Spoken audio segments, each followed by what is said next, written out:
Hammaga assalomu alaykum yurtdoshlar, hurmatli kanallarimiz kuzatuvchilari. Navbatdagi ko'chmas mulkimiz Urganch shahar Xalq markazida 5 etajli domni 5-etajida girib tanishtiramiz. 3 kanalli kvartira bo'ladi do'stlar. Yo'lning ustundamiz, Shumbalayanda. Bu tomonimiz Olimpiya stadioni, bu tomonimiz markaziy dehqon bozor, Amir Temur istirohat bog'i bo'ladi.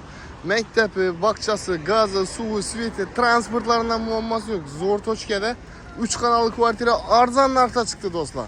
Ekranda yana narxlarni ham yozib qo'yibmiz. Ko'rib, danishib, tushunib, murojaat qilishlaringizni so'rayman. Obzorni qilib beramiz. Qani ketdik do'stlar. Kuzatishni davom etinglar. Yurtdoshlar. O'rta podyezdda bo'ladi. O'rtalikda 2 yonboshimizda, ostimizda kvartiralar bor do'stlar. Zo'r tochkada chiqqan lokatsiyamizga gap yo'q.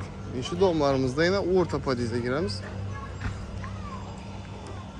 Like'larni bosib kuzatinglar do'stlar. Girib ichkari qismini tanishtirib beramiz.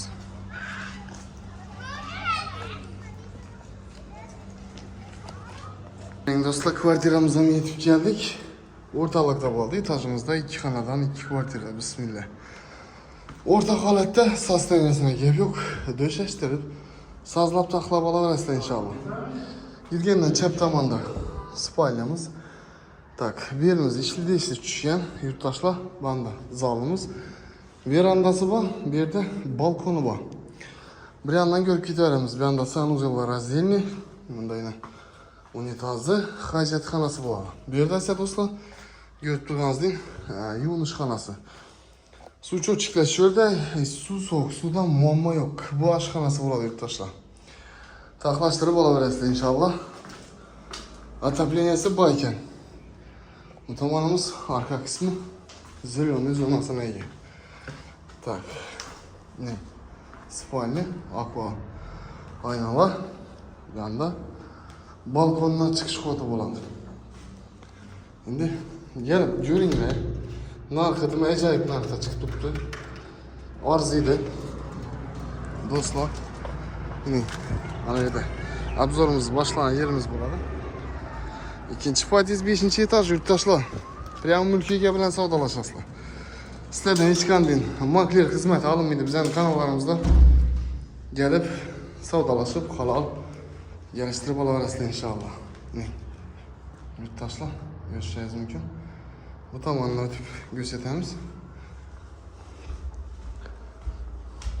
Veranda tomoniga. Kuxnya tomoni bo'lgan. Buni ostidan ham foydalansa bo'ladi. Odilliklari bor ekan. İnşallah obunachilarimizdan biridan nasib etki, uy-joy so'rab turgan 3 xonalı, arzon narxda so'rab turgan tanishlarga tashab qo'yinglar yurtdoshlar.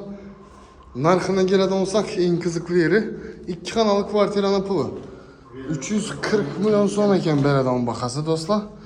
1,5 so'm xayr ko'rar atib berar. Mulkiga nomerini beramiz. Telefon urasizlar, gelip savdolashib olasizlar. Aluvchilarga nasib etsin, like'larni bosib beringlar. Shu like'larni ayamın basıp oturgan obunachilarimiz, ilohim Alloh taolo hammangizni bir ajoyib imoratlar bilan siylasin, bizlarni sababchi qilsin. Uyli joyli bo'lisha ilohim tilakdoshmiz, duodamiz.